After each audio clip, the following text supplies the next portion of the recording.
Bizda bugungi temamiz batareya temasi. BYD servisda BYD Tang mashinasini batareyasini yechganmiz.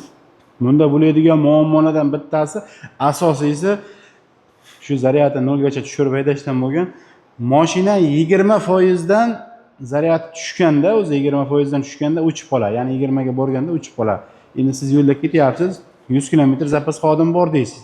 Ya'ni 100 km masofani bosib o'tish jarayonida mashina o'z-o'zidan o'chib qoladi.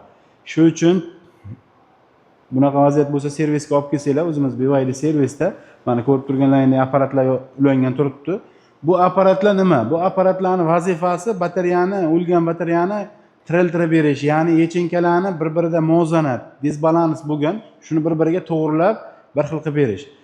Buni apparat davomida sinab, xudo xolasa, o'sha o'chib qolgan mashinalarni o'chmaydigan qilib beramiz. BYD Tanglarda ko'proq bunaqa muammo, sababi ularda o't kuchi katta mashinalar, BYD Tanglarning 2 motorligida.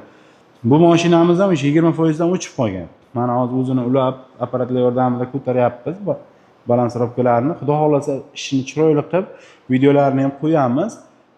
Qanaqa muammolar, qiziq nimalar bo'lsa batareya bo'yicha yo BYD bo'yicha bemalol kommentda yozsanglar, atvet qilamiz. Kanalni yo'qotib qo'ymaslik uchun albatta BYD servis kanaliga obuna bo'lib qo'ysanglar, bundan qiziq videolar hali oldinda. Joninglar sog' bo'lsin.